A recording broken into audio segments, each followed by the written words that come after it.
जय श्री राम दोस्तों। भगवान राम ने अपने जीवन में हमेशा धर्म का पालन किया और शत्रु पर कभी भी छिपकर वार नहीं किया। फिर क्यों उन्होंने बाली को छिपकर षड्यंत्र के तहत मारा? ये एक ऐसा प्रश्न है जो कई लोगों के मन में उठता है और इसका उत्तर भी स्वयं भगवान राम ने बाली को दिया था। तो चलिए आज जानते हैं बाली के वध के पश्चात भगवान श्री राम और बाली के बीच का संवाद। जब बाली अपने छोटे भाई सुग्रीव के साथ युद्ध कर रहा होता है तब भगवान श्री राम छिपकर उसे अपने धनुष से तीर मारकर घायल कर देते हैं। यह तीर बाली की छाती को फाड़ता हुआ उसके हृदय तक जाता है, जिससे वो अचेत होकर भूमि पर गिर जाता है।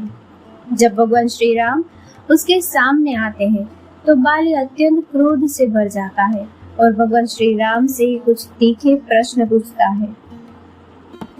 वो भगवान श्री राम से पूछता है कि आप तो मर्यादा पुरुषोत्तम श्री राम हैं, फिर क्यों आपने मुझे पीछे से छिपकर अधर्म की भांति मारा और क्यों मुझे अपना शत्रु समझा और सुग्रीव को अपना मित्र? इस पर भगवान श्री राम बाली को बताते हैं कि उन्होंने सुग्रीव से मित्रता की है और मित्र का शत्रु मेरा भी शत्रु है। साथ ही वे सुग्रीव को सहायता करने का वचन दे चुके हैं और रघुवंशी अपना वचन प्राण देकर भी पूरा करते हैं, इसीलिए उन्होंने सुग्रीव की सहायता की और बाली का वध किया।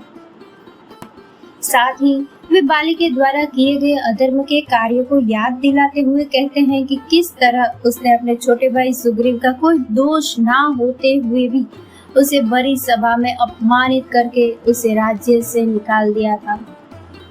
वह कहते हैं कि बड़े भाई का यह कर्तव्य होता है कि वो पिता की भांति अपने छोटे भाई की गलतियों को क्षमा कर दे, ना कि उन्हें राज्य से निकाल दे और उसकी जान लेने को आतुर हो जाए। दूसरा अधर्म का कार्य था जो बाली ने किया था, वो ये था कि उसने अपने छोटे भाई की पत्नी को सुग्रीव के जीवित होते हुए भी उसकी अनुमति के बिना अपनी पत्नी बनाकर राजमहल में रखा, जो धर्म के अनुसार बिल्कुल अनुचित कार्य था।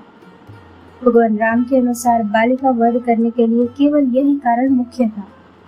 उनके अनुसार अपने छोटे भाई की पत्नी को, जो पुत्र वधू समान होती है, उसे अपनी पत्नी बनने के लिए विवश करना बहुत बड़ा अधर्म था। ये सब सुनने के बाद बाली प्रश्न करता है कि यदि वह गलत भी था तो भगवान श्री राम को उसे दंड देने का क्या अधिकार था?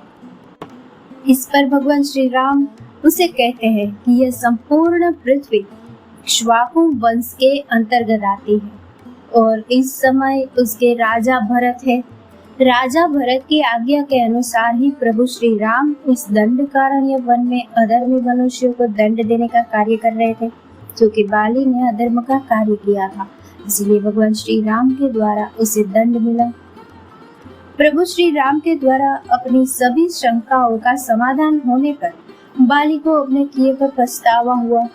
वह उसने उसी समय भगवान श्री राम के चरणों में गिरकर उनसे क्षमा याचना की। साथ ही अपने पुत्र अंगद को आदेश दिया कि आगे से वह हमेशा भगवान श्री राम की आज्ञा का पालन करेगा। यह कहकर बाली ने अपने प्राण त्याग दिए। दोस्तों, इस कथा को लाइक, शेयर और हमारी चैनल को सब्सक्राइब करना ना भूलें। जय श्री राम।